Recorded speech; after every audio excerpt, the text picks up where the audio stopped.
Universitas Sriwijaya Palembang. Dalam video kali ini, saya akan membahas mengenai analisis kebijakan publik antara Indonesia versus Singapura. Selamat menyaksikan. Warahmatullahi wabarakatuh. Waalaikumsalam warahmatullahi wabarakatuh. Oke, salam sejahtera untuk kita semua. Sebelumnya perkenalkan, nama saya Reza Yudistiara. Saya mahasiswi S2 dari Ilmu Kesehatan Masyarakat Universitas Sriwijaya Palembang. Di sini saya akan memberikan sedikit materi mengenai analisis kebijakan kesehatan di Indonesia versus di Singapura. Jadi mungkin sebelumnya kita ice breaking dulu, kita main tebak gambar.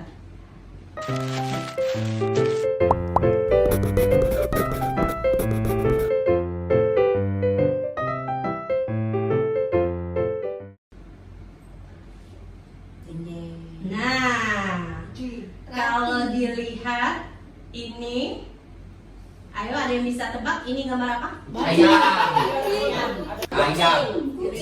Ayo, apa? Ayam. Ayam. Itu cengernya itu. Ayam. Ada yang kucing. Ayam. Oke, kita lihat ya. Iya.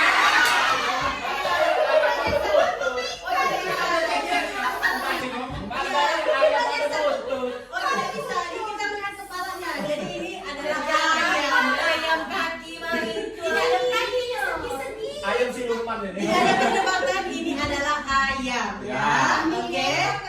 Oke, next.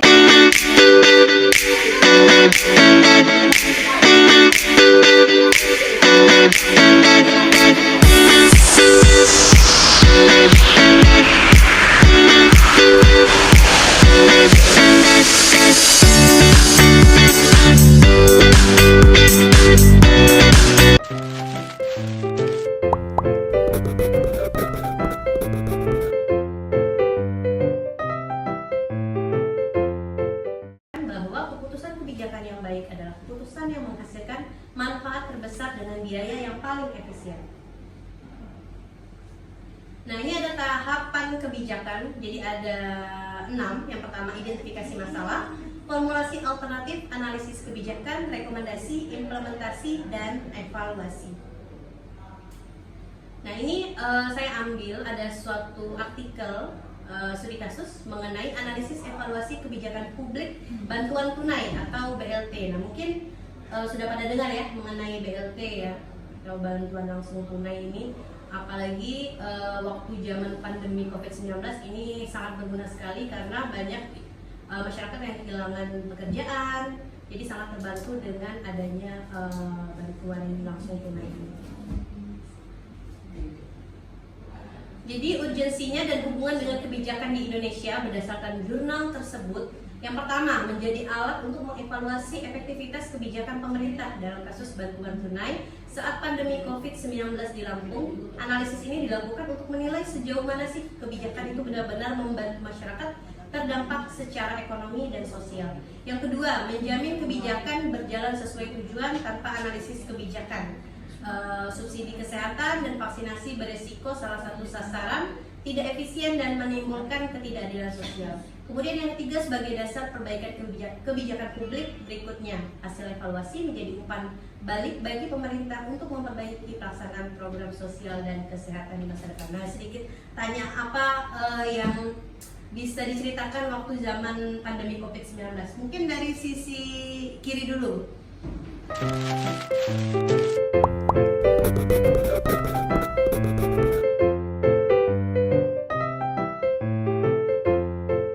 Mohon diperkenalkan dirinya. Nama saya Rido, pemegang surveillance di Kabupaten Banyuasin. Oh iya. Ya. Nanya apa?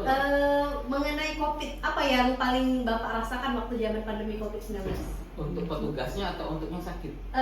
Dari sisi petugas lah, kita sebagai tenaga kesehatan ya Bapak ya. Kalau dari sisi petugas terus terang kita harus ekstra kerja ya, karena di samping sisi kita harus menarik data, kita juga harus membuat untuk keputusan cepat mengenai pasien-pasien yang masuk di data kita, baik itu yang pasien yang akan dirilis sembuh, yang dirilis dirawat ataupun dirilis meninggal.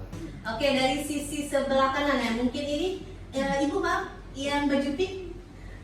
Ibu boleh perkenalkan dirinya, terus sebagai apa di sini, Ibu?